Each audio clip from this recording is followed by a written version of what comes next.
Boa tarde, boa tarde. Coisa boa, muito bom ver esse auditório lotado de gente, né? É com imenso prazer que vamos dar início à nossa tarde tão especial, tão importante para o nosso município de Xeramibim. Hoje teremos como foco uma roda de conversa com o tema autorresponsabilidade, um olhar para a inclusão. Hoje teremos aqui um convidado especialíssimo para falar sobre esse tema com vocês, para que nós possamos dialogar, trocar ideias, tirar dúvidas. Temos também outra convidada aqui, altamente importante para nós, Joana Dark, certo? Mais conhecida também como Darquinha, é graduada em História pela UES, com especialização em História do Ceará, Gestão Escolar e Tecnologias em Educação. Ela também vai falar um pouco sobre sua trajetória, sua caminhada pessoal e também profissional. Mas agora, para ter todo aquele acolhimento bem caloroso, bem gostoso que a gente gosta, vamos dar início chamando a nossa secretária de Educação, professora Sandra Castro.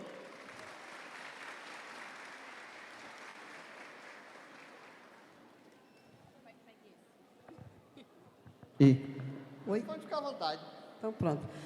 Boa tarde a todos e a todas. Estão me ouvindo lá atrás? Tá tudo bem? O som tá bom aí para vocês? Aí a parte que está do lado de fora, tá todo mundo me ouvindo? As pessoas que estão lá atrás estão me ouvindo? Dá um sinal? Ótimo, obrigada.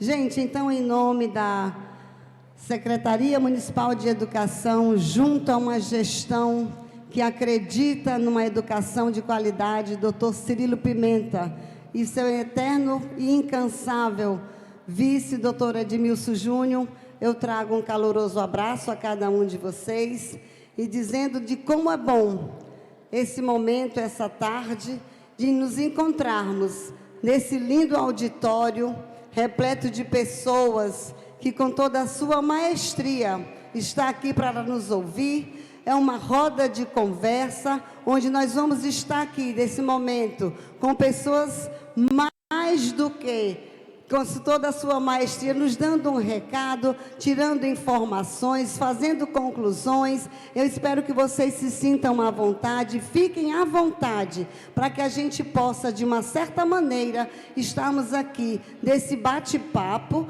e nessa roda de conversa, fazer com que a educação de Xeramobim coloque para vocês muito mais ações dentro da educação inclusiva.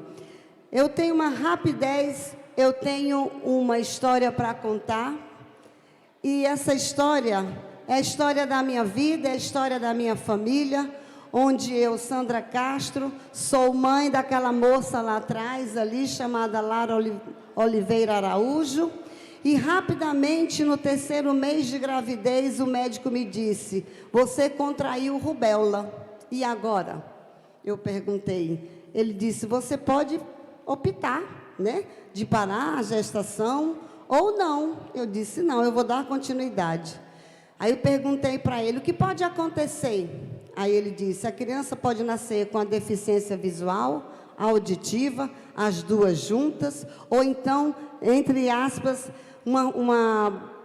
ele chama toda aleijada, vou logo no popular. Ela ficará toda aleijada. Então, foi uma gravidez muito perturbada, porque eu sonhava todas as noites com essa gravidez, uma 3ª gravidez. Começou aí já uma exclusão. Eu não aceitar uma gravidez onde eu não saberia ao como seria a minha filha. Então, depois de 9 meses, na sala do parto, o médico disse: uma linda menina. Aí eu disse: não quero ver. Aí ele disse: não quer ver? Eu disse: não, não quero ver. Aí ele me deu um baita carão, tirou aquele pano verde de cima dela e disse: olha aqui, que linda menina, perfeita. Aí eu comecei a chorar e disse: acho que não é nada daquilo que aquele médico me falou. Talvez ela não seja surda, talvez ela não seja cega e muito menos veio aleijada. Então, com a convivência, um mês depois, 2 meses depois, eu detectei dentro da minha filha, Lara, algumas coisas que eu tinha dentro de casa, como briga dos 2 irmãos, barulhos dentro de vizinhos, e descobri que ela era realmente deficiente auditiva, uma DA, surda. E procurei, de todas as formas e de todas as maneiras, como era que eu ia fazer com uma terceira filha, surda, né, uma deficiente auditiva. Eu disse, não, vou buscar, vou pesquisar, vou procurar. Sempre fui professora e por aí foi. Encontrei, com 12 meses, um aparelho chamado, nós chamamos um aparelho, hoje é chamado de ouvido biônico. Então, eu consegui, através dessas minhas pesquisas, ir até São Paulo, Bauru, e Lara foi uma das 111 crianças dentro do Brasil a ser uma cobaia do ouvido biônico. E assim eu fiz. Lara fez a cirurgia com 1 ano e 8 meses. Lara hoje está com 27 anos, formada em arquitetura, morando com o marido em Goiânia. A exclusão que eu quis fazer da minha filha, ela me fez permitir que a exclusão estava em mim. Eu me incluí na vida da Lara e hoje o meu orgulho se chama Lara Oliveira Araújo, deficiente auditiva com 2 ouvidos biônicos, tentando segurar as pontas e seguir em frente. A minha parte eu já fiz, agora é com ela. Através dessa historinha, gente, eu quero dizer a vocês que como mãe de inclusão, que como mãe professora, eu não poderia deixar o meu município, o município que eu abraço, que é a minha terra, que é a minha vida, que é o meu berço, que eu sou daqui, sou filha daqui, fazer com que a educação não tivesse um olhar criterioso, um olhar afetuoso para a inclusão. Então, desde o começo, desde o momento que eu cheguei dentro dessa secretaria, esse olhar carinhoso, esse olhar afetuoso foi para uma inclusão. Uma inclusão onde não existem vários projetos, onde existem coisas que é incapaz de dizer assim, meu Deus, não pode estar acontecendo em Quixeramobim. E está, mas está. Municípios vizinhos vêm conhecer Quixeramobim para conhecer um pouco da inclusão, conhecer um pouco do tempo do espaço integral, conhecer o município de Quixeramobim e a sua educação, que tão fortemente vem sendo bem privilegiada, vem sendo cortejada por outros municípios e ganhando a premiação que vem ganhando. Então, eu só tenho a agradecer à gestão, agradecer aos meus queridos colegas de trabalho, meus queridos professores, gestores e a sociedade, que bem abraçou uma educação de qualidade e uma inclusão dentro do nosso município. Eu queria uma salva de palmas para vocês que fazem parte desse olhar, desse carinho pela educação. Não vou demorar, porque nós temos muito mais conversa para falar. Só trouxe rapidinho aqui, dentro do meu coração, uma fala chamada escola. A escola é e sempre será um grande reflexo da sociedade, com suas semelhanças, diferenças, singularidades, multiplicidades, erros e acertos. É sobre tudo isso e terá aula.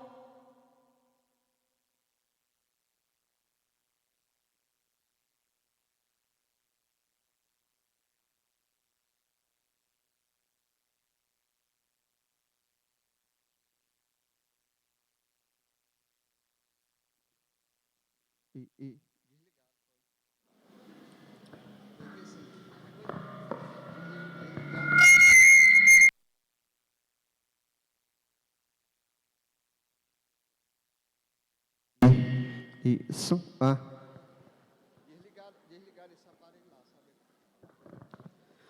Oi, dando continuidade. Então, singularidades, multiplicidades, erros e acertos. É sobre tudo isso que teremos a ousadia de buscar e construir a estrada inspiradora da amizade, do respeito, da esperança e da alegria, tão necessário ao projeto coletivo da sociedade que tanto imaginamos. O melhor de uma escola é a sua infinita capacidade de desafiar o impossível. É a partir desta coragem que nasce a sua imensurável capacidade de ser inspiração para todos aqueles que se dedicam às suas vidas e construí-la. Uma boa tarde, que a gente tenha um bom bate-papo nessa tarde maravilhosa. Obrigada, fiquem com Deus e a gente se encontra daqui a pouco. Obrigada, professora Sandra Castro. De antemão, também já gostaria de agradecer a todos os gestores aqui presentes, professores, alunos, família, membros da associação. É um prazer estar aqui com todos vocês hoje. Agora, gostaria de chamar Joana Dark, conhecida como Darquinha, para falar um pouco sobre sua trajetória profissional, pessoal, e vocês vão se encantar.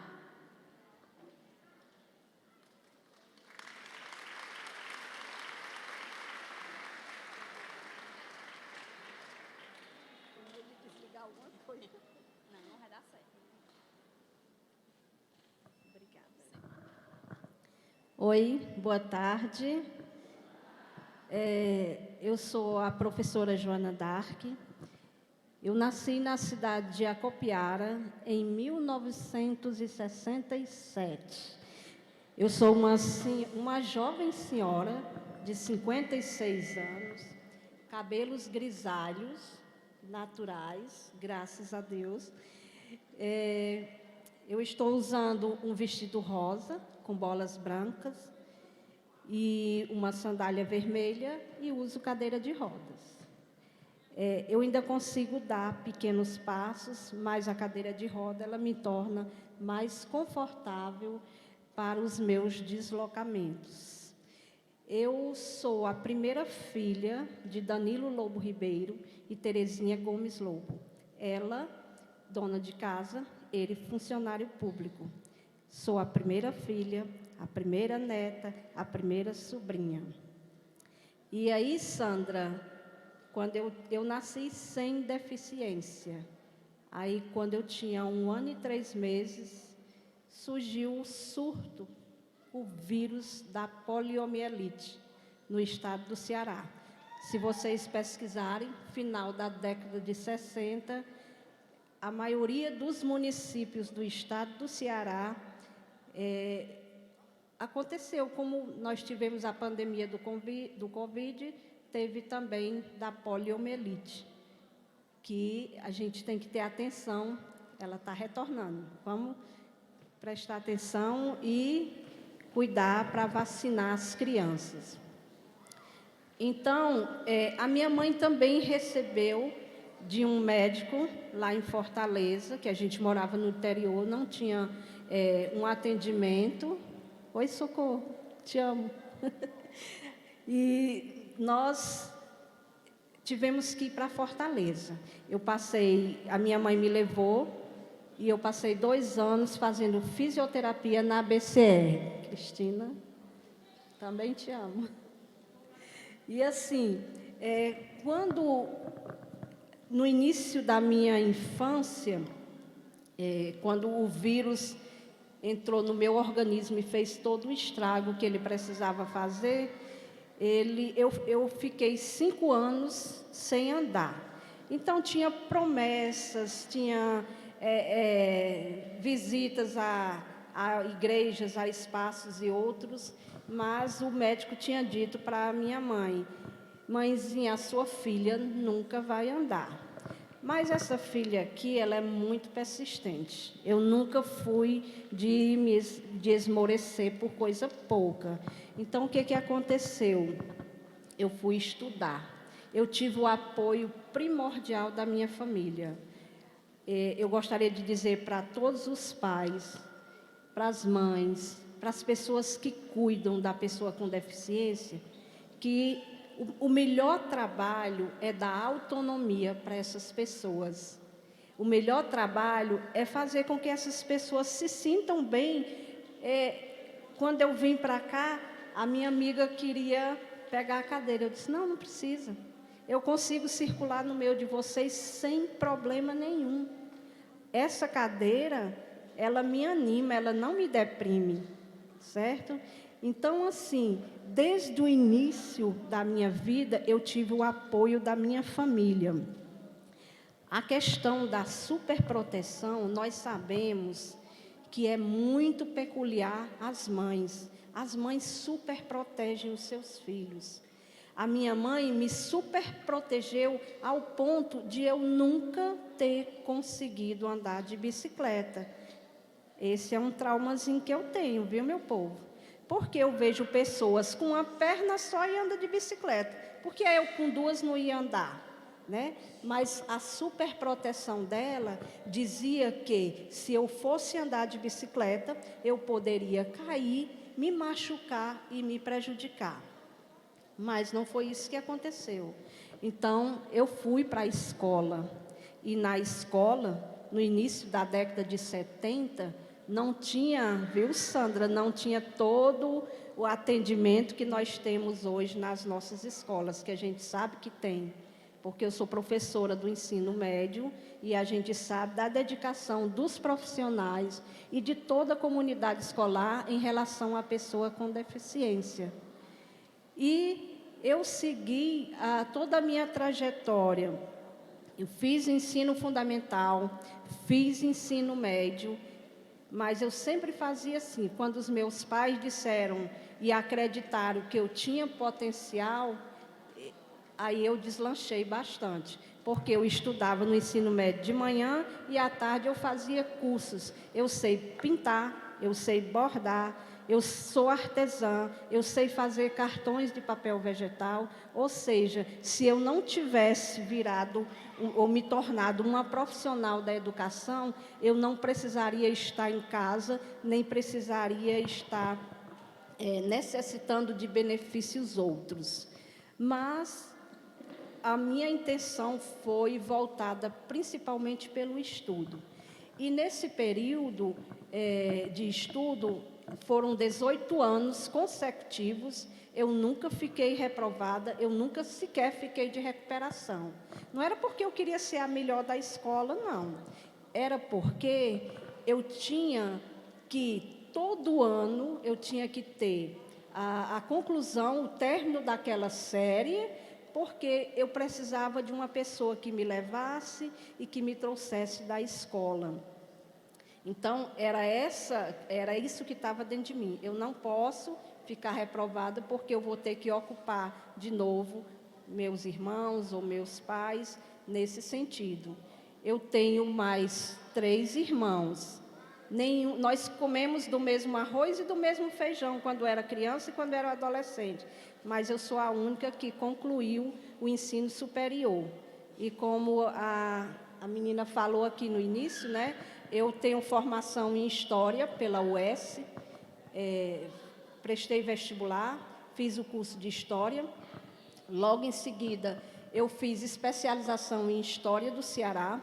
Logo em seguida, eu fiz o concurso para o Estado e passei. Eu sou professora concursada do Estado. Fiz também gestão escolar. Fiz tecnologias em educação pela PUC-Rio e trabalhando, estudando, trabalhando.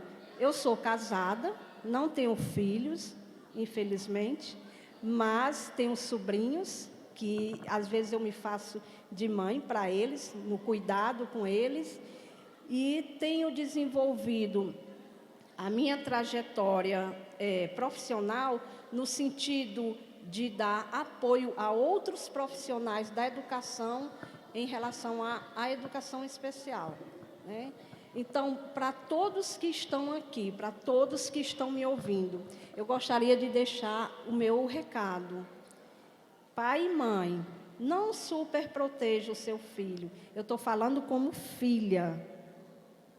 Porque no mesmo instante que a gente dá a liberdade à pessoa para ela ser o que ela quiser, para ela fazer o que ela quiser, para ela ir para onde ela quiser, ela vai. Eu tenho amigas que não têm nenhuma deficiência, mas elas não têm habilidade e habilitação para pegar um transporte e viajar para Fortaleza. Eu faço isso numa boa. Entendeu?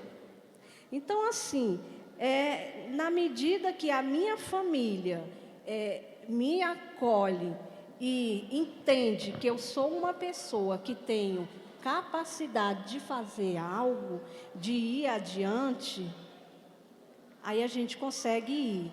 Eu nunca fiquei em casa, nunca mesmo, viu, professor Wilson? Nunca fiquei pensando assim, na possibilidade de a minha deficiência me inferiorizar. Não. Na faculdade, eu participei de todos os projetos, eu fiz todas as viagens que eram propostas. A minha preocupação era, como é o transporte? Como é que eu vou chegar lá? Era só essa a minha preocupação, né? Então, hoje, nós temos na nossa educação pública o transporte, o livro, o profissional capacitado, o profissional competente. Nós temos uma gestão escolar que olha para todos, que olha para a pessoa com deficiência e vê um potencial. Mas tudo começa na família. É preciso que a família, primeiro, acredite no potencial do seu filho. Que a família, primeiro, entenda que o seu filho pode chegar mais adiante. E assim a gente consegue, certo? E assim a gente pode participar, e eu me sinto muito feliz, através da Mônica, né, indicar o meu nome para a professora Sandra, e eu poder estar aqui hoje, falando para vocês, contando um pouco da minha história.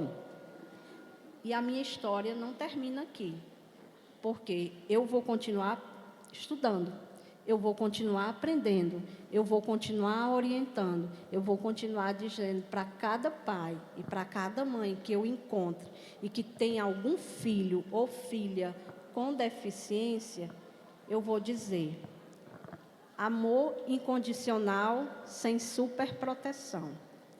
O seu filho é capaz de chegar aonde ele quiser. O pai e a mãe, eles colaboram, eles levam o filho até a escola. Mas a minha essência, ser quem eu sou, eu aprendi foi na minha família.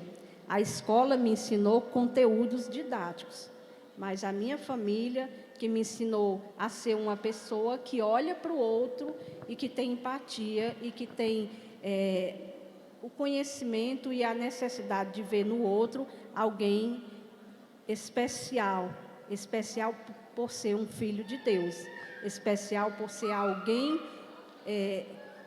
que está ali para fazer a diferença na minha vida. Não é especial pela deficiência, mas por ser alguém que vai contribuir, construir a minha vida. Obrigada.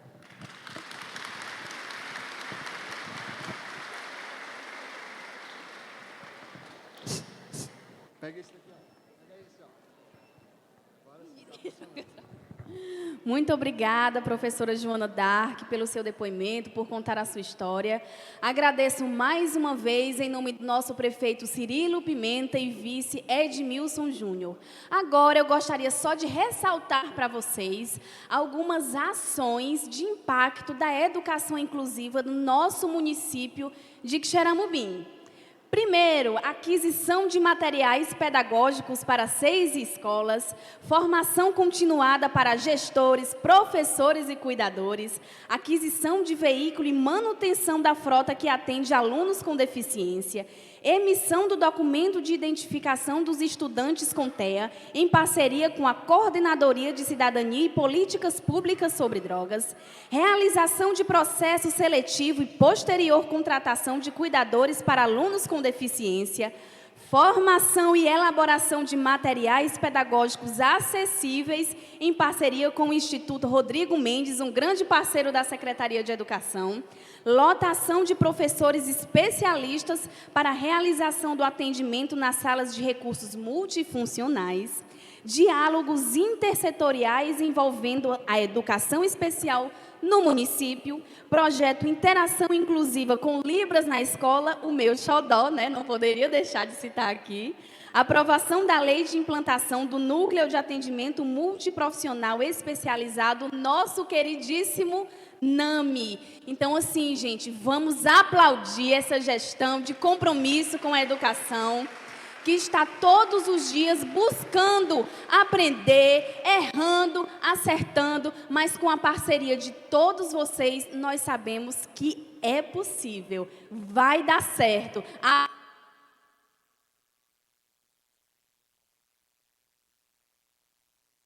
Oi, voltou. Como diria nossa professora, querida Sandra Castro, a via cuida, né não, professora? E agora eu gostaria de convidar para a nossa palestra, a nossa roda de conversa, o professor, escritor, terapeuta ocupacional, palestrante, ele é 1001 utilidades, é um grande parceiro aqui de Xeramubim e da educação, o Wilson Cândido Braga. Salva de palmas! Eu achei que fosse uma roda de conversa, mas é uma grande roda de conversas, né? Parabéns a todos vocês que estão aqui nessa tarde para me ouvir, para ouvir Darquinha, para ouvir a Sandra.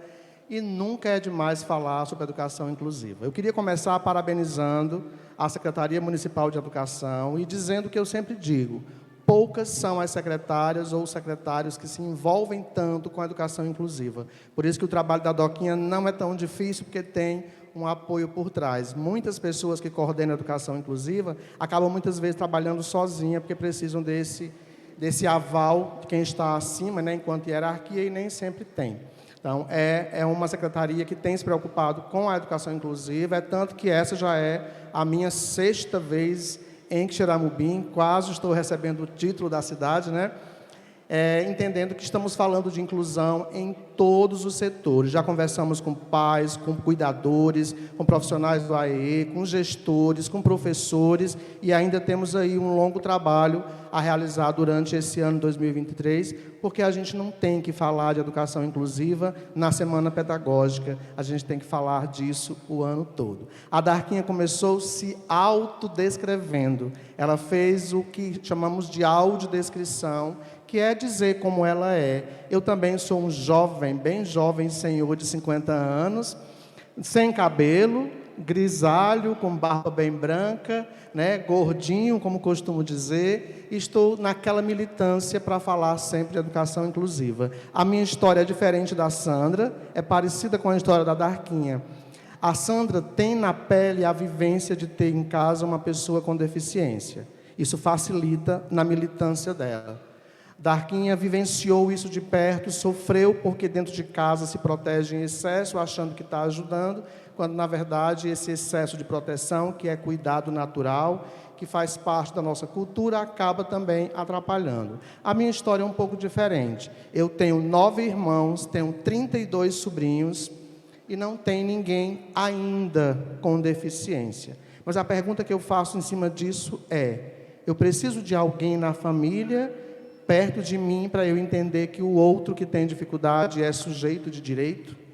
Aqui começa o que a gente chama de autorresponsabilidade ou autor de suas responsabilidades. Alguém sempre me pergunta: o que te fez navegar por esse caminho falando sobre inclusão? Eu tenho 27 anos de formado como terapeuta ocupacional. Eu vou ficar andando aqui, eu acho que vai atrapalhar um pouquinho. Eu tenho 27 anos de formado como terapeuta ocupacional, sou licenciado em biologia, sou licenciado em pedagogia, tenho 3 mestrados e 13 pós-graduação. Trabalhei 22 anos com educação inclusiva, não tenho ninguém na família com deficiência, mas eu sempre entendi que se eu me formei para trabalhar eu preciso me capacitar para receber esse com qualidade. Eu não tenho que escolher quem eu vou receber no meu espaço de atendimento, já que o meu trabalho como terapeuta é lidar com pessoas com qualquer dificuldade. E hoje a escola está funcionando assim.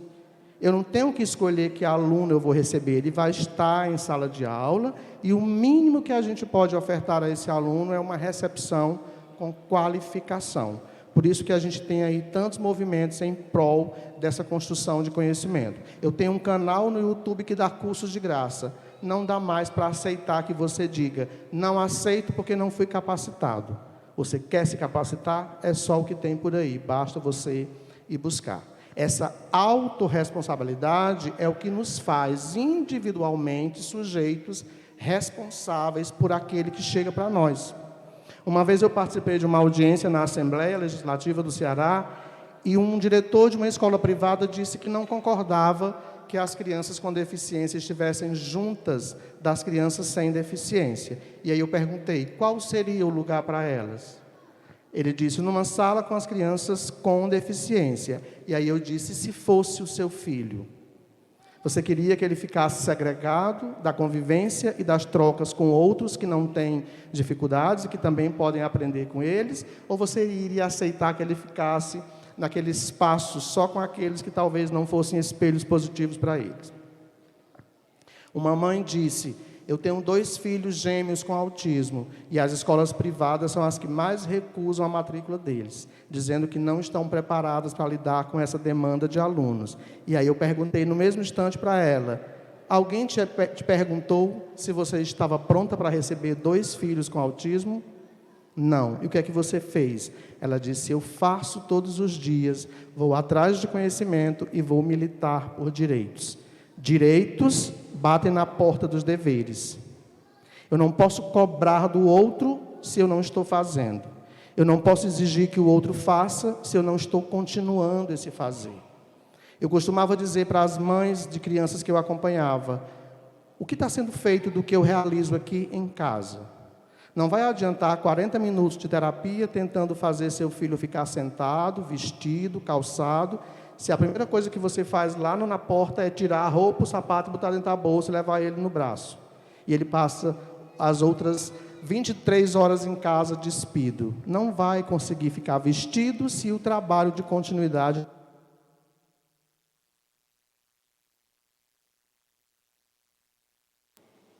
É melhor o sem fio, não? Pronto. Autorresponsabilidade é esse entendimento de que escola tem um papel... Sala de recurso multifuncional que faz a EE tem um papel complementar e suplementar. Essa sala de recurso multifuncional tem um público definido para atender, que são os autistas, que a gente já conhece, quadros associados a prejuízos sensoriais, dificuldades de fala, de comunicação, de interação social, uns com mais, outros com menos dificuldades. São crianças com altas habilidades, são crianças com deficiência física, como o caso da Darquinha, ou mobilidade reduzida, são crianças com deficiência auditiva, como o caso da filha...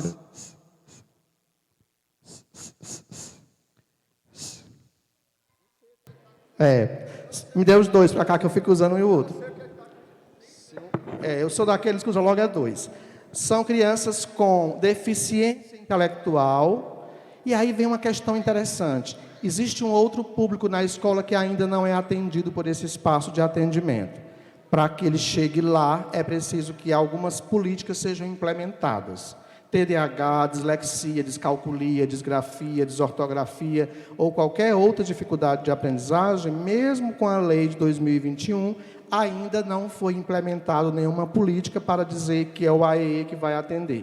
Na verdade, a gente não tem que defender o atendimento desse grupo no AEE. O AEE não está conseguindo dar conta nem da demanda de deficiência, quanto mais de crianças com TDAH e dificuldades de aprendizagem. A gente tem que esperar que se crie outros espaços de atendimento com um profissional específico para atender essa demanda, que é 13 vezes maior do que, por exemplo, de pessoas com autismo.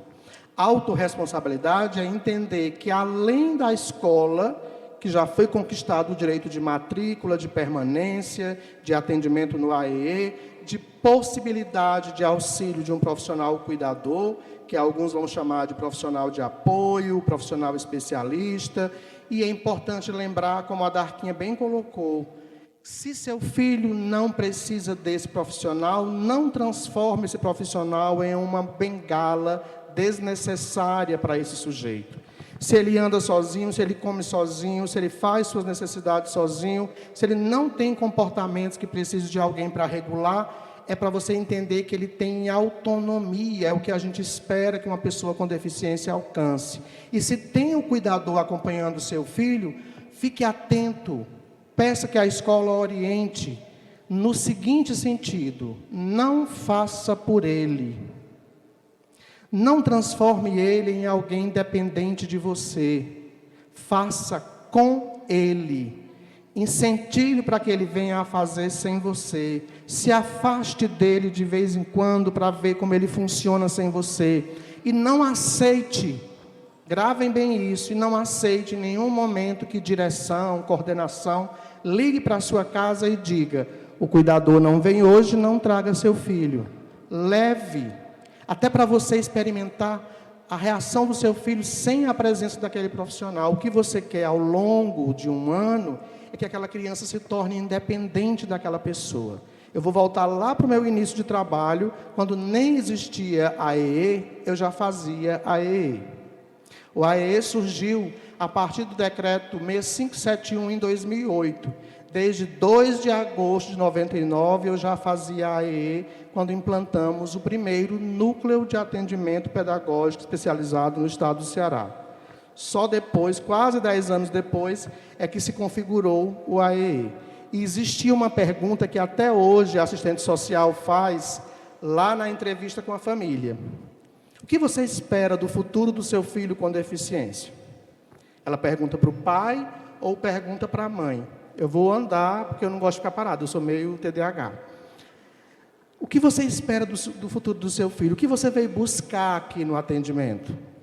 A resposta da mãe nunca foi que ele chegue à faculdade, que ele conclua o ensino médio, que ele seja um profissional X ou Y. A resposta sempre era que meu filho aprenda, no mínimo, a se virar sem mim. Porque eu não sei como vai ser o futuro dele depois que eu não estiver mais presente na vida dele.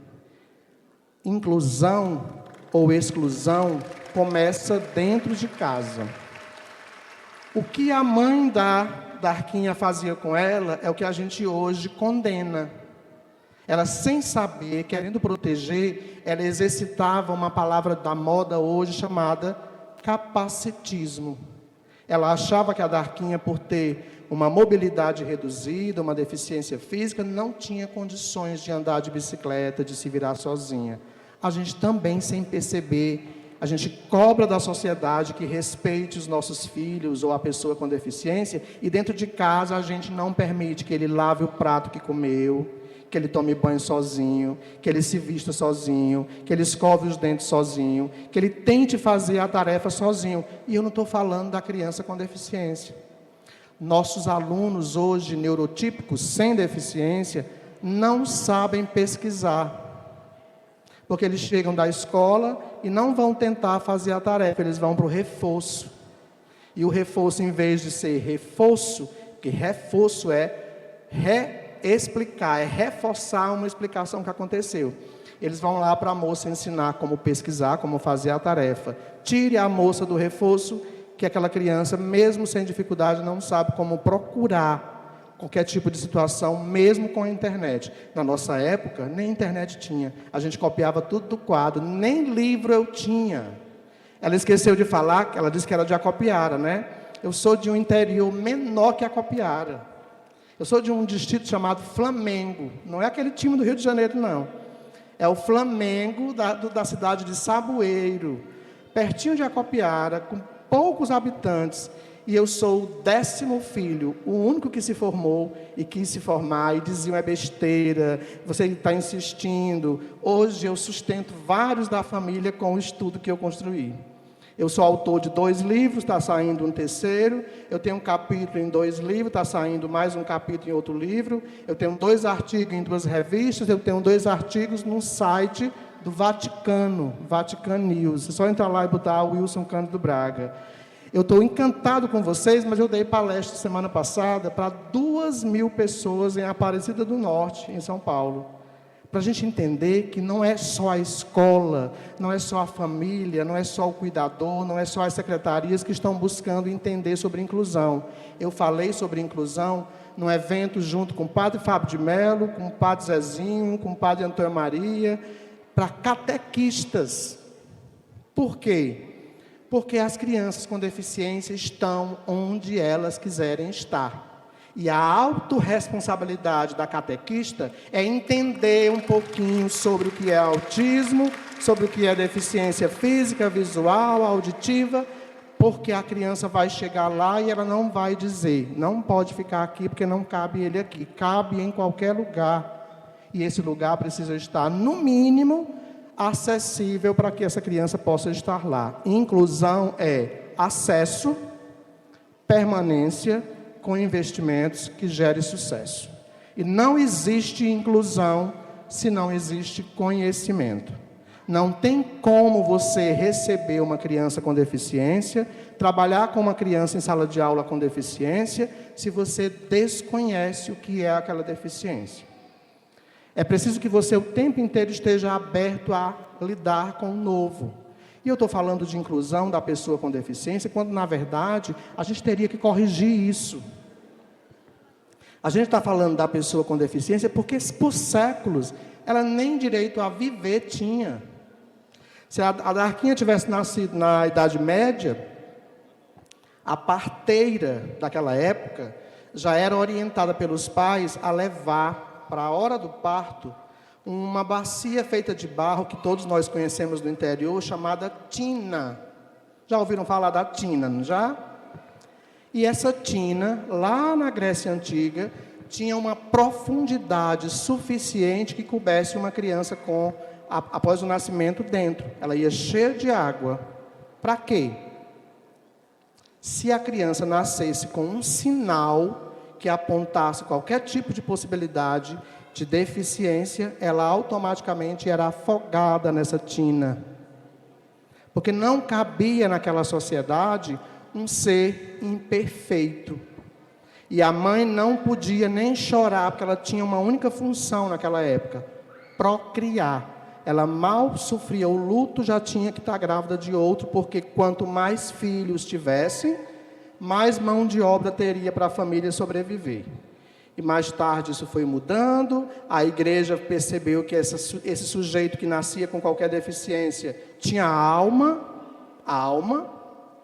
a igreja percebeu, a coroa, o rei percebeu que ele tinha alma. Quanto mais alma ele tivesse, mais a igreja cuidava, trancando num quartinho. Lembram de um filho, o Corcunda de Notre Dame, criado no campanário? Pois é, ele foi abandonado na porta da igreja porque nasceu numa tribo de ciganos e não cabia um ser imperfeito e a cigana tinha que afogar. E ela não teve coragem, botou na porta da igreja. A igreja cuidava, escondendo, trancafiando, que a gente vivenciou até a década de 90 como institucionalização. Segregar em espaços só juntos daqueles que têm dificuldades. E aí criou-se um movimento na década de 80 e 90 que era: vamos integrar, tirando da instituição, estimulando para que ele chegue mais próximo possível do normal. O que é normal, Sandra? Se ela me disser o que é normal, eu vou sair daqui com a descoberta da pólvora, porque não existe um conceito de normalidade. Ninguém jamais conseguirá ser estimulado ao ponto de ficar próximo de alguém que enxerga, por exemplo, um cego. E aí percebeu-se que normalizar alguém era impossível. De longe todo mundo é perfeito. Chega mais perto. Passe um dia comigo, vocês vão me odiar, né?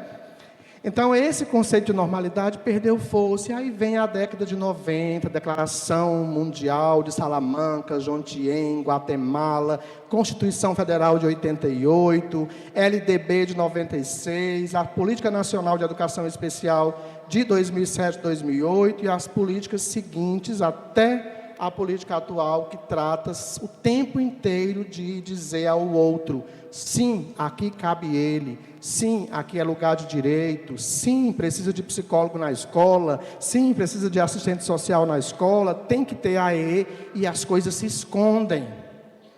Em 2015, 7 de julho de 2015, foi sancionada a Lei Brasileira de Inclusão da Pessoa com Deficiência, que substitui o Estatuto da Pessoa com Deficiência. E lá tem um negocinho que a gente que estuda não percebeu. Tem lá dizendo, o Estado e o município tem que ter a AEE, e lá embaixo tem assim, incisos 3, 4 e 5 também as escolas privadas. E a gente não entendeu que se referia à sala de recurso multifuncional. Só o ano passado tomamos conta disso e agora estamos com um movimento em Fortaleza, das escolas privadas, contratando profissionais com formação para o AEE, para inaugurar salas de AEE, porque é obrigação ter esse espaço para os alunos que estão lá. A escola privada precisou que fosse lançada uma nota técnica 24 de 2013 para dizer, se a criança precisar e for comprovada a necessidade de um cuidador, a escola privada, assim como o município já faz, assim como o Estado já faz, precisa ter esse profissional e não pode cobrar nenhum centavo da família. Está lá, na época da sua filha, nem tinha isso. Se você quisesse alguém para auxiliar, tinha que pagar. O município tem esse movimento. Lei 12764, do dia 27 de dezembro de 2012, institui nacionalmente os direitos da pessoa com autismo. O que é que ela diz num artigo específico? A pessoa com autismo poderá necessitar de um profissional especialista, que a gente conhece no estado do Ceará como cuidador escolar, e tem uma vírgula e diz, caso seja comprovada essa necessidade. Nem toda pessoa com autismo, nem toda pessoa com deficiência física, nem toda pessoa com deficiência intelectual pode necessitar do cuidador. Quanto menos esse cuidador for presente na vida dela, se ela não precisar, mais ela tem chance de ir e vir. E a gente tem que aplaudir se a criança se vira sozinha, sem esse profissional, e não ficar o tempo inteiro querendo que ele esteja junto com ela. Tem perguntas que é assim, ele tem que ficar com ela até o fim do ensino fundamental 2, eu oriento que seja no máximo 1 ano ou 2 anos estourando. Quanto menos vínculo afetivo se cria entre o cuidador e a criança, menos problema seu filho vai sofrer no futuro. Mas eu quero que ele acompanhe. Você está querendo um problema para o seu filho. Na hora que o profissional se ausentar, depois de 4, 5 anos, seu filho vai ter uma severa dificuldade de aceitar uma outra pessoa, porque foi criado um vínculo absurdo. Pai e mãe querem ser cuidador, que seja de uma outra criança que não seja seu filho. É importante entender isso. Pai e mãe está fazendo curso com o professor Wilson e quer ser cuidador. Ótimo, de outra criança que não é o seu filho. O Código de Ética de qualquer categoria profissional diz, isso é autorresponsabilidade. Se você conhece a Sandra, é amigo da Sandra, eu jamais poderia, como terapeuta, atender a filha da Sandra. Ela jamais, como psicóloga, poderia atender a filha da Sandra, porque existe um vínculo afetivo entre ela e a mãe daquela paciente, que vai atrapalhar qualquer tipo de situação. A própria criança não se sente à vontade, porque ela sabe que tudo que ela disser vai ser repassado. Então, se o Código de Ética diz isso, vamos ter cuidado com o Código de Ética para outras categorias profissionais, tá? Eu estou colocando isso para a gente entender que a escola tem um papel, que é mediar processo de ensino e aprendizagem. O AEE tem um papel que é complementar e suplementar o processo de escolarização. A AEE não dá reforço, a AEE não ensina tarefa, a AEE não alfabetiza, a AEE estimula a partir de recursos acessíveis para que a criança possa se dar bem ou responder bem em sala de aula. Mas o AEE sozinho, nessa autorresponsabilidade, não vai resolver a vida do seu filho, porque a abordagem do AEE é pedagógica. Não, mas a professora diz que ela é meio psicóloga, ela é meio fono, ela é meio... Se ela é meio tudo isso, ela não é nada. Se ela disser que ela é meio alguma coisa, ela não é nada. Ela é professora, docente com formação para o AEE. Se ela é meio fono, ela vai encaminhar para fono, estimular fala, linguagem e comunicação. Se ela acha que ela é meio psicóloga, ela já identificou as questões emocionais, ela vai encaminhar para a psicologia, que tem know-how para esse fim. Se ela precisa trabalhar questões sensoriais, de autonomia para a vida diária, ela encaminha para o terapeuta ocupacional, que tem formação para esse fim. Se é questão de ordem psicomotora, ela encaminha para o psicomotricista. Se é questão de ordem nutricional, alimentar, para o nutricionista. Se é questão de ordem medicamentosa, ela não vai aumentar a dosagem, nem vai diminuir a dosagem de remédio, porque ela não é meio médica. Ela encaminha para o neuropediatra, ou o psiquiatra infantil, ou o médico que acompanha aquela criança, tá? Não existe graduação pela metade. Ela fez uma graduação e ela agora se habilitou para o trabalho no AEE. Clínica. O NAMI que a Sandra colocou aqui, que já foi inaugurado, não, né? O NAMI, ele vai contemplar serviços multidisciplinares, que vai ser a continuidade do trabalho que o AEE pedagogicamente faz. Por isso que essa parceria fora das salas da escola é fundamental. Eu fiquei muito feliz da última vez que eu estive aqui, que Sandra e Dodoca tiveram uma ideia de trazer profissionais, está aqui o colega, né, de outras áreas da ação social, famílias de pessoas com autismo, para uma roda de conversa comigo. Isso é muito interessante, para que a gente entenda que a escola está conectada com várias situações, associações, né? Até pessoas que trabalham com emissão de carteira de identidade. Isso é muito interessante para que a gente entenda que quanto mais agregada a educação estiver com outras áreas, melhor será o resultado final, que é o desenvolvimento, que é o acesso, que é a inclusão socioeducacional das pessoas com qualquer dificuldade. E não estou falando do autismo, porque o universo não é só de autista. De todas as deficiências, nós temos um quantitativo imenso de pessoas com autismo. Mas nós temos síndrome de Down, que tem deficiência intelectual, nós temos síndromes com deficiência intelectual. Oi? Não entendi. Diga. Boa tarde. Sou mãe de um aluno da rede pública, né? Ele é autista, sou presidente da Associação de Familiares e Amigos dos Autistas de Quixeramobim. E é uma pergunta frequente no grupo, né, que as mães sempre estão perguntando. É necessário um diagnóstico, mesmo vendo que o aluno tem a necessidade do cuidador? Um diagnóstico por parte de quem? Médico. Vamos lá. Não é que seja necessário um diagnóstico por parte do médico para que você tenha direito a um cuidador. Todas as políticas que falam dos direitos da pessoa com deficiência se amparam na deficiência, tá? Quando a gente fala de ferramentas acessíveis, adequação curricular, estar e ter direito a qualquer situação dentro do contexto escolar, estamos falando da nota técnica 04/2014, que diz que o laudo não pode ser prerrogativa para nada enquanto ferramenta de inclusão. Mas o laudo faz com que o trabalho que se vai realizar nesse espaço seja um trabalho seguro. Por quê?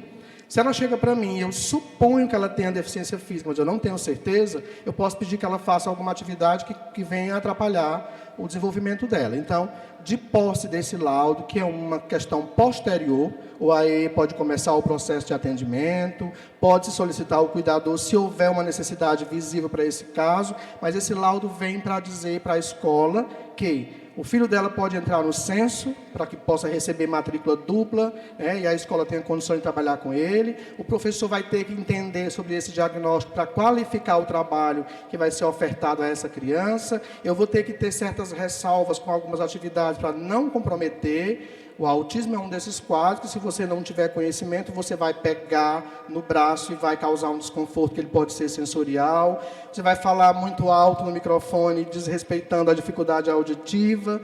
E quando se tem esse laudo, se tem uma informação adicional sobre esse sujeito, que vai fazer com que todos da escola se ajustem a ele.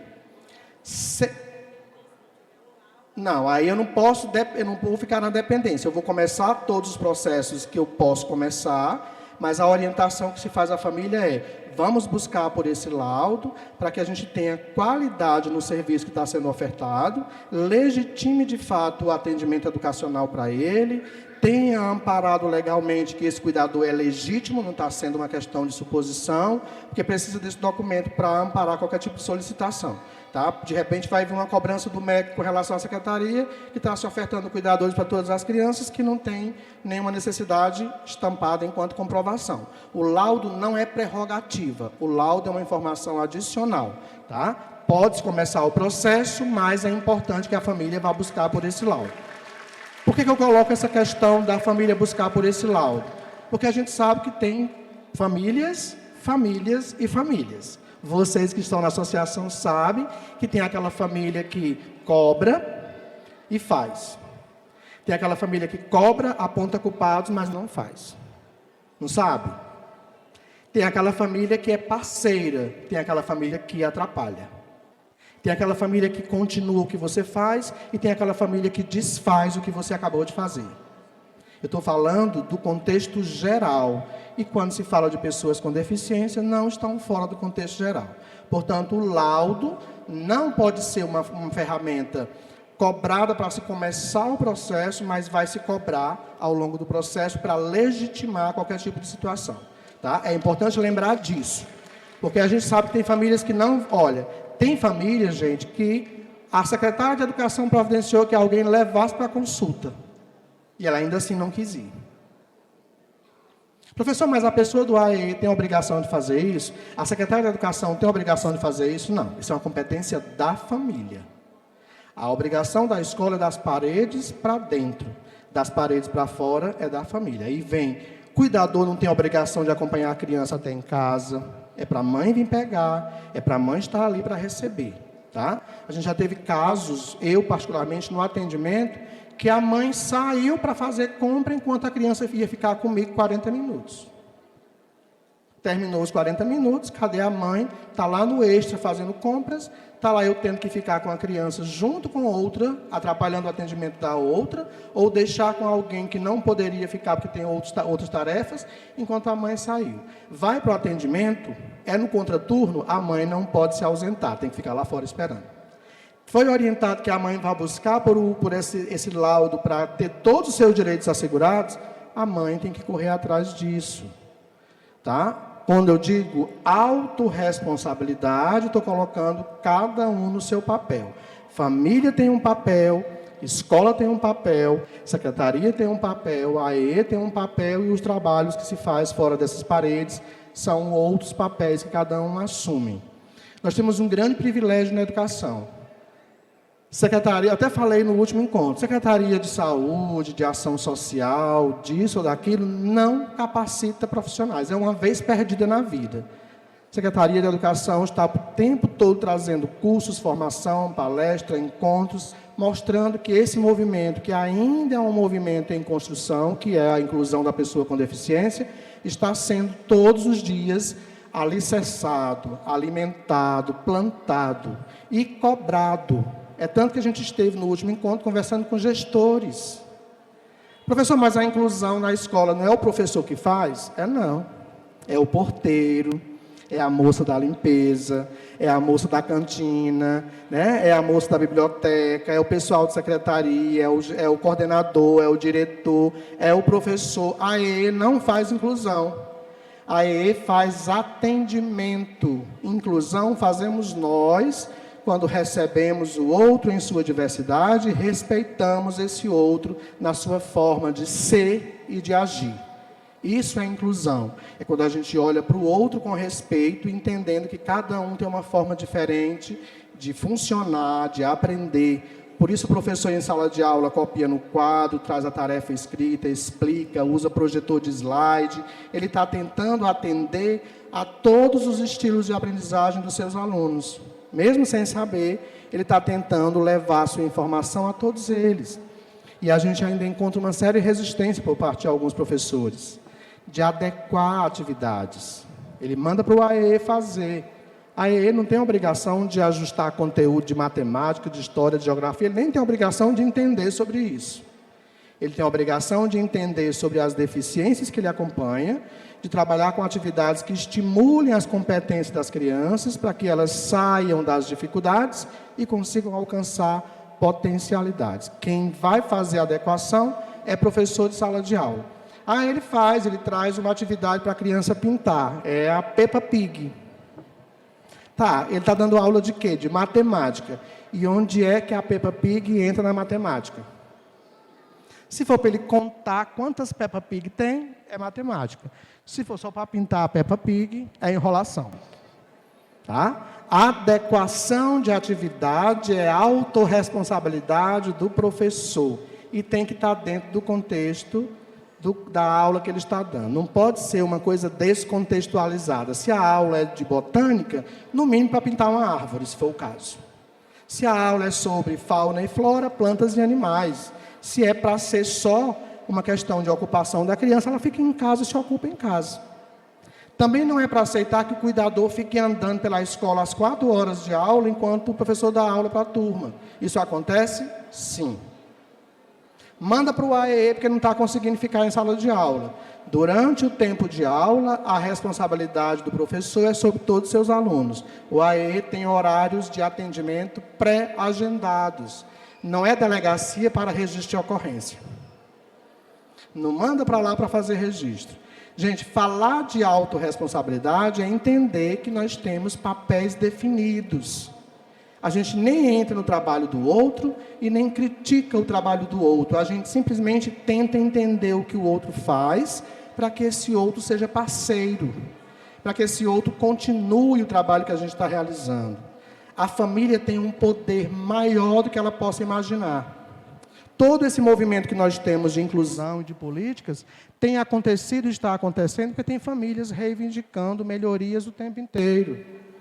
Isso tem sido muito positivo, mas a família não pode apenas reivindicar, ela tem que participar do processo. Vamos voltar lá para o passado. Foi dito em décadas atrás que a família atrapalhava o processo de intervenção da pessoa com autismo.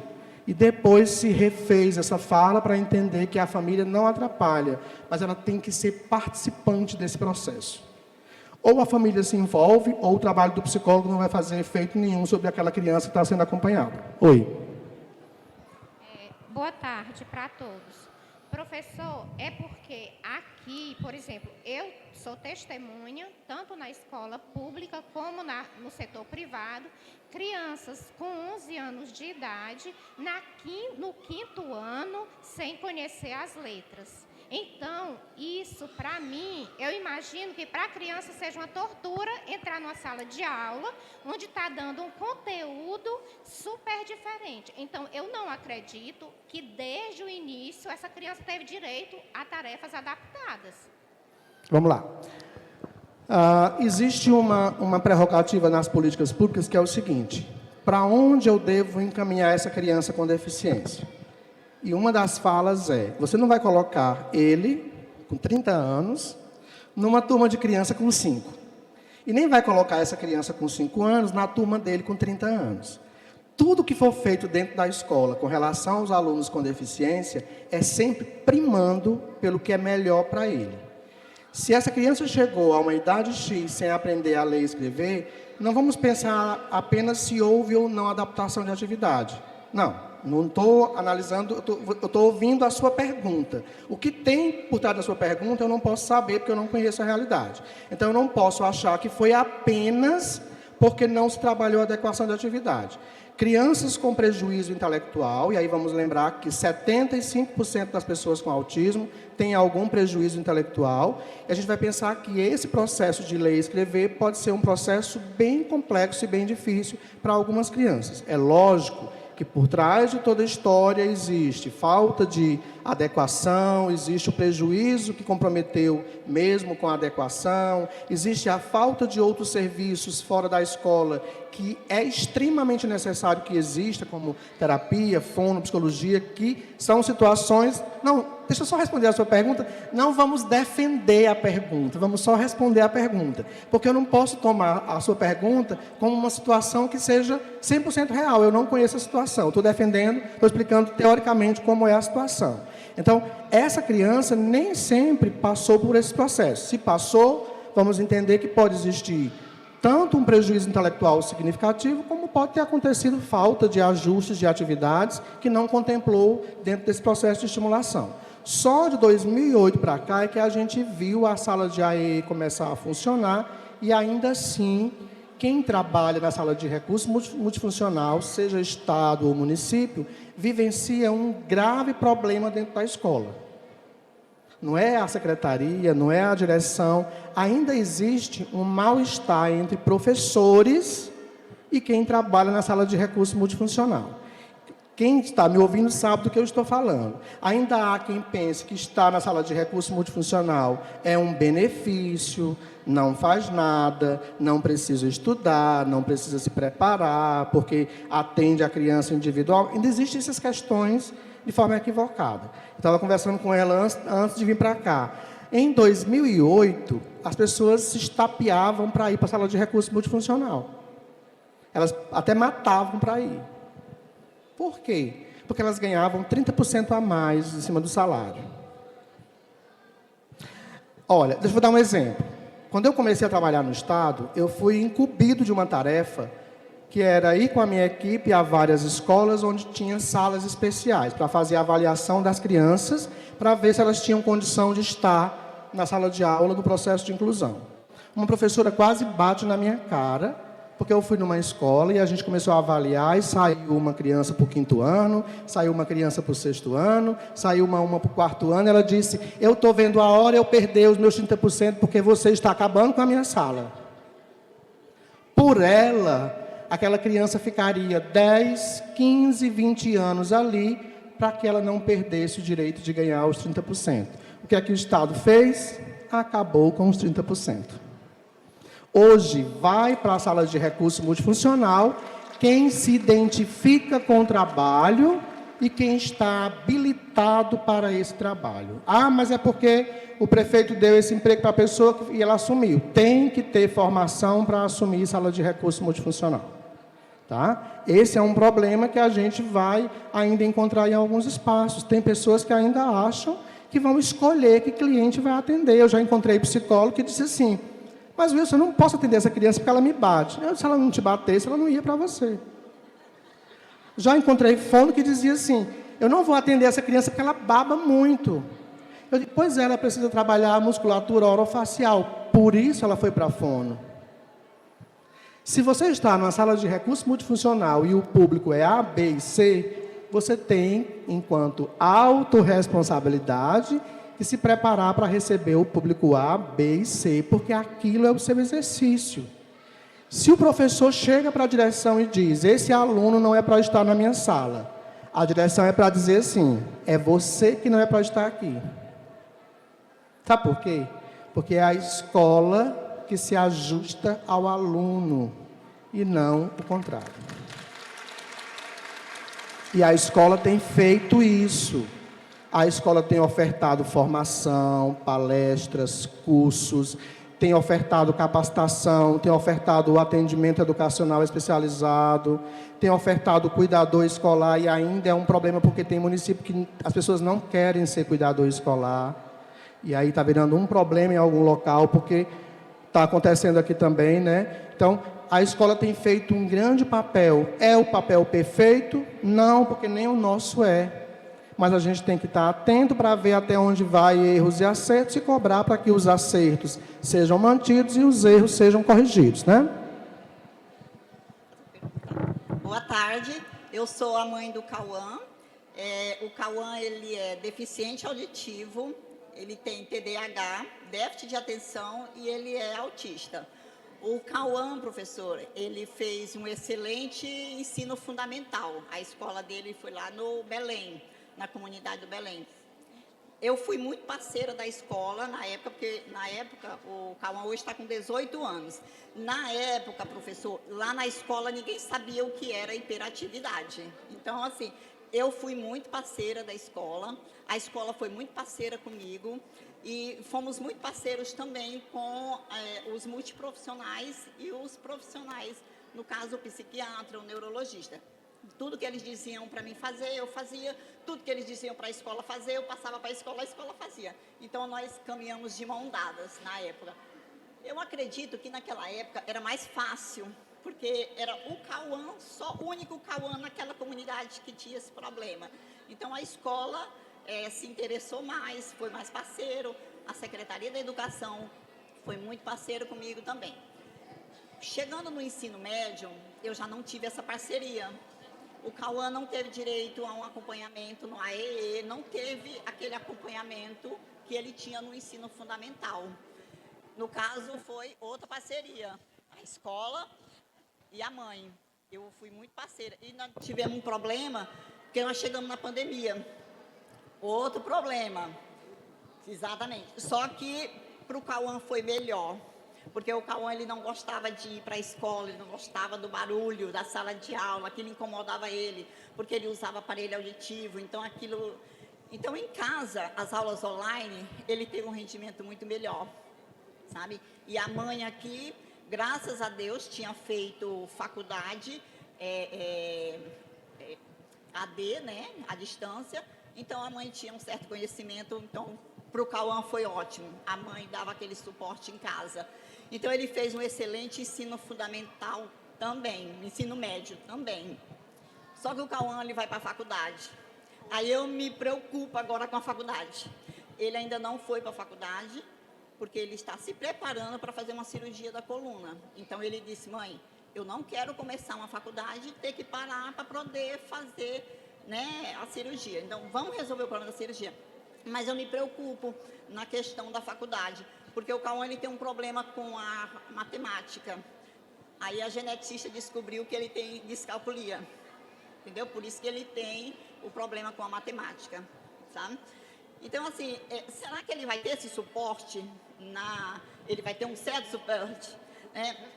Aí agora, outro problema, questão aqui a Joana. Você falou assim que a mãe, ela super protege, né? Exatamente, né? Assim, eu sou aquela mãe que eu protejo até onde eu devo proteger. Por exemplo, eu andando em Fortaleza com meu filho, ele teve vontade de andar de metrô. Então, nós fomos passear de metrô. Só que, na hora de eu botar o meu bilhete, a catraca liberou. Na hora dele colocar o bilhete dele, a catraca não liberou. O que foi que ele fez? Ele pulou bem rapidamente. Quando eu já estava conversando com ele para ele pular de volta para comprar outro bilhete, já veio um monte de segurança. Já agarrou o Cauã, já começou a gritar com o Cauã. E devido aos gritos, ele reagiu com o grito. O segurança gritava, ele gritava mais alto e aquilo ficava. Eu tive que falar que ele é autista para poder chegar no bom senso. Quando eles souberam que ele era autista, aí sim foi que entenderam. Mas e se eu não estivesse junto com meu filho? Não ajudaria, não. Não ajudaria porque tinha um monte de gente lá e ninguém foi a favor do meu filho. Entendeu? Se eu não estivesse lá, já tinham levado meu filho lá para dentro, já tinham chamado a polícia, já tinham batido nele, entendeu? Só uma para responder aqui as colocações dela. Parabéns pelo envolvimento. Se você superou o Fundamental 1 e 2 e junto com ele superou o ensino médio, superou a catraca do metrô, vai superar a faculdade também. Tá? Essa é a diferença quando se tem uma família envolvida. Só uma dica. Nem toda deficiência está estampada em você. As pessoas olham e veem que Darquinha anda de cadeira de roda. Mas o autismo não tem cara. Tá? Então, a reação de quem vê um rapaz pulando uma catraca, não é preconceito. Ele nem sabia que seu filho tinha autismo. Por isso que algumas famílias usam o lacinho, usam o crachá. Pode ser que ele não goste, porque é um adolescente, não quer estar taxado com um negócio para chamar a atenção, né? Mas, às vezes, até o diagnóstico no bolso você tem que andar. Sabe por quê? Porque eu já vi casos de pessoas parando a mãe que estacionou na vaga da pessoa com deficiência e dizer assim, aqui é para quem tem deficiência. Meu filho tem autismo, mas nem parece. Parece com o que o autismo? Com um Smurf azulzinho? Né?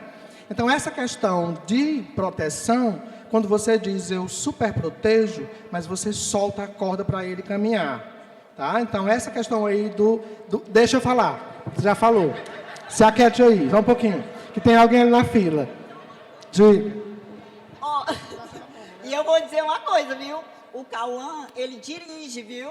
Ele já está aprendendo a dirigir, ele dirige. Então, assim, a mãe... Então ele está melhor que você, né? Porque ele está dirigindo já, né? Gente, isso mostra que nossas crianças com deficiência, seja ela física, auditiva, visual, intelectual, autismo, elas podem chegar aonde a gente no passado nem imaginava que elas pudessem chegar. Ela disse assim, mas tinha só o meu. Até 2013 nós não tínhamos autistas na escola. Nós tínhamos aquela criança esquisita, estranha, inteligente, que não interagia, o nerd, diferente, o CDF. Com a Lei 12764, nós temos hoje autistas em todas as salas, porque o lugar de qualquer criança, dentro da faixa etária escolar, é na escola. Então, no passado, a gente colocava na mão e balançava. Quem ficasse agarrado aos dedos, ficava. Quem caísse por eles, ia para outro lugar, menos esse espaço. E hoje a gente tem uma conquista imensa, que é o direito de acesso. E esse acesso é agora nossa luta para que ele seja qualificado com o serviço que a gente espera que exista. Você queria falar? Levante. Vem para cá falar perto de mim, antes. É assim, eu tenho um filho, ele tem 4 anos. Aí eu queria saber como é que a gente identifica um autista. Muito bem. E qual é o grau? Vamos lá. Não vamos falar de grau. Sabe por quê? Vou já explicar. Quando é que a gente identifica que alguém tem autismo? 4 anos já passou da idade de identificar. Tá? Dificuldade para falar. Fala, mas não se comunica. Só repete o que as pessoas falam. Ou o que acabou de ouvir, ou o que ouviu em momento anterior. Você perguntou, olha para mim. Déficit de atenção, né? Olha para mim. Dificuldade de fala, dificuldade de comunicação. Quando quer se comunicar ou quer alguma coisa, pega pelo seu braço para usar como bengala. Dificuldade com interação com as pessoas. Pode ter dificuldades com barulho, pode não ter. Pode ficar dentro da caixa de som e nem se preocupar com barulho. Pode ter dificuldades com alimentação. Ou não come muitos alimentos porque seleciona por cor, por textura, tá? Pode ter desconforto em função desse barulho e se automutilar, mas o que caracteriza o autismo é prejuízos de fala, comunicação e interação social e aquela presença de padrões que são repetitivos. Rotina rígida, ritual de repetição de movimento, de repetição de comportamento, de dificuldade com qualquer coisa nova. E aí o que é que você faz? Está desconfiando? Procura um neuropediatra ou um psiquiatra infantil. Na verdade, com 1 ano e meio até 2 anos e meio, 3 anos, já era para ter fechado o diagnóstico. 4 anos já está tarde, mas não tão tarde que não se possa estimular. Então, se está nessa idade, vá atrás de um neuropediatra. E aí vem o que ela colocou. Aí entra a importância do laudo.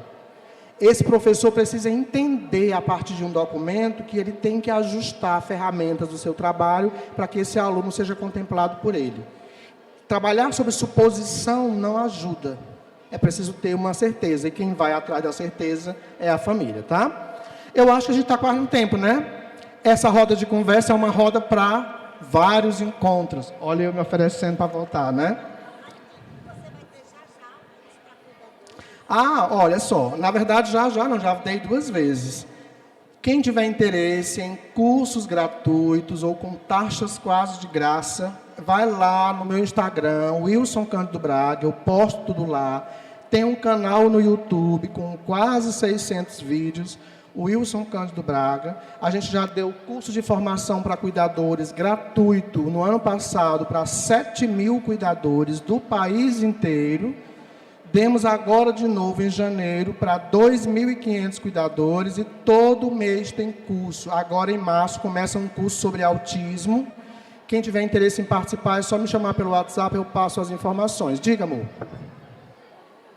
No início do ano a gente teve, os professores, uma formação com o senhor. E aí eu fiquei encafifada com a coisa. Encafifada, vai, diga. Desencafife. Porque o senhor falou que não se chamava mais atividades adaptadas. Ah, vamos lá. E aí eu quero saber o que eu me chamo agora. Na verdade eu falei, mas vamos corrigir. Por que não adaptada? Tá? Vou adaptar essa cadeira para ele. É uma coisa feita de qualquer jeito, é um remendo. Eu vou adequar essa atividade para ele. Então, não é adaptação curricular, é adequação curricular, que eu estou adequando de uma forma coerente a como essa pessoa funciona. Adaptar é você ir dormir na minha casa hoje sem avisar e eu adaptar um colchão lá no chão, de qualquer jeito, para você dormir. Adequar é você me avisar e eu preparar um quarto com ar-condicionado, com café da manhã, né? Coisa do tipo, ok? Diga lá, as perguntas agora vão surgir. Pronto, é rapidinho. Eu sou professora, eu sou mãe de um rapaz que tem 25 anos, ele tem TDAH, ele tem descalculia. E graças a Deus eu moro aqui em Xeramubim, ele fez uma excelente educação infantil, fundamental 1, 2, ensino médio, e agora ele está terminando o nível superior, já vai para o estágio. Aí qual é a dificuldade dele agora? É a questão da inserção no mercado de trabalho. Por quê? Porque pelo fato dele ter descalculia, ele vai lá fazer a entrevista, ele faz a prova, mas quando chega, ao se deparar com os números, né, com a questão do descalcúlico, ele tem essa barreira. Mas nós vamos vencer. Vamos, porque ele já passou por todas essas etapas. E chegar ele é o maior, ele enquanto sujeito de direitos, que ele entende que é sujeito de direitos, ele diz, eu vou vencer. E vai. Deixa eu te dar um exemplo parecido com o do seu filho. Vocês conhecem um rapaz que já tem 60, não sou eu, que eu tenho só 50. Ele já tem 60 anos e parece que ele ainda está naquele avião fazendo Top Gun. Com a mesma idade, né? Aquele rapaz chama-se Tom Cruise. Ele tem dislexia. Ele nunca leu um texto. Ele bota um fone de ouvido e converte o texto em PDF, em TXT, e a leitura vai para o fone de ouvido dele. Porque ouvindo, ele consegue decorar o texto, e lendo, ele se perde nas palavras. Então, se seu filho é um sujeito de direito, ele vai encontrar o direito dele e vai reivindicar por ele. Se ele chegou na universidade, já é um patamar de conquista absurdo. E agora falta conquistar mais um espaço. E essa vitória, eu falei para a Sandra hoje, se não houvessem pedras no caminho, o resultado da nossa conquista não teria o mesmo sabor. Não é verdade? Ela diz, eu estou agora preocupado com a faculdade. Você vai ser outra que vai trazer um depoimento e dizer, foi feliz a chegada, está difícil, mas não está impossível. Gente, eu conversaria com vocês a noite inteira, mas já estamos em quase 6 horas. Oi, diga. Presto? Só um. Boa tarde. Esse microfone parou demais, o Wilson fala demais, está na hora da Copa. Eu nem usei os slides, né? Coitado do André com essa câmera. Gente, boa noite quase, né?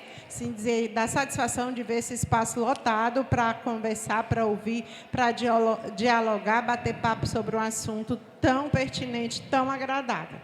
Dizer assim, gratidão pela parceria, mas você entrou aí no tema do autismo em março, dia 2 de abril.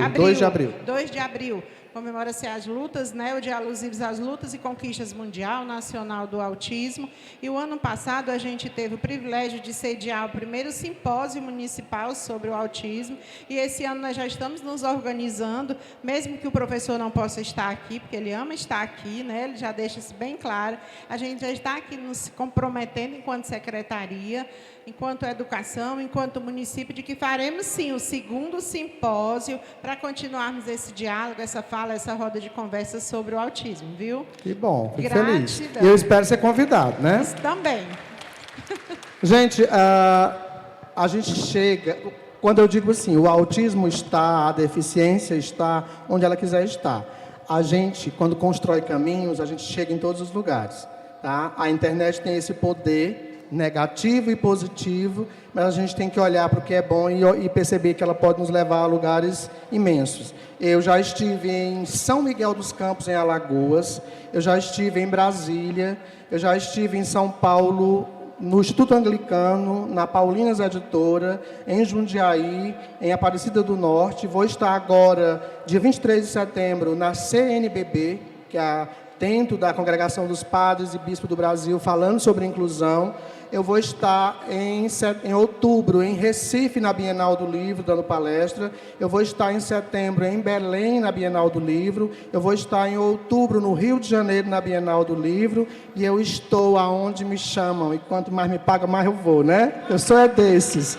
Muito obrigado pela presença de todos vocês. É um imenso prazer estar aqui em Xeramubim, sempre muito bem acolhido, por essa secretária que faz o possível e o impossível para que as coisas aconteçam, e quando não acontecem, não depende apenas dela, depende de todos, né? E que se cada um fizer a sua parte, a gente tem resultados cada vez melhores. Eu espero continuar sendo convidado a voltar, porque eu venho com o maior prazer, sem nenhum problema, porque eu sei quanto é prazeroso falar para quem quer ouvir a minha fala. Muito obrigado pela presença de todos vocês. Bom, gente, é como ele bem disse, nós poderíamos ficar o resto do começo da noite falando, conversando, tirando, né, criando expectativas ou não, dúvidas, mas como as aves, as pessoas são diferentes em seus voos, mas iguais no direito de voar. Então, gratidão a cada um de vocês que fizeram presente aqui nessa quadra.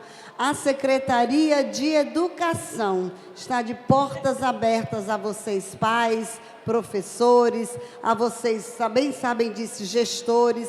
Vão até a secretaria, tirem as suas dúvidas, conversem com a gente, procurem se informar, busquem soluções junto com a Secretaria de Educação, que nós estaremos, sim, de mãos dadas, para que todos possam ser de inclusão e abraçados. Então, é uma grande diferença vocês fazerem parte da educação com a gente. Gratidão e obrigada por acreditar que existe, sim, essa educação de qualidade. Um grande abraço, fiquem com Deus. Obrigado, gente. Até breve.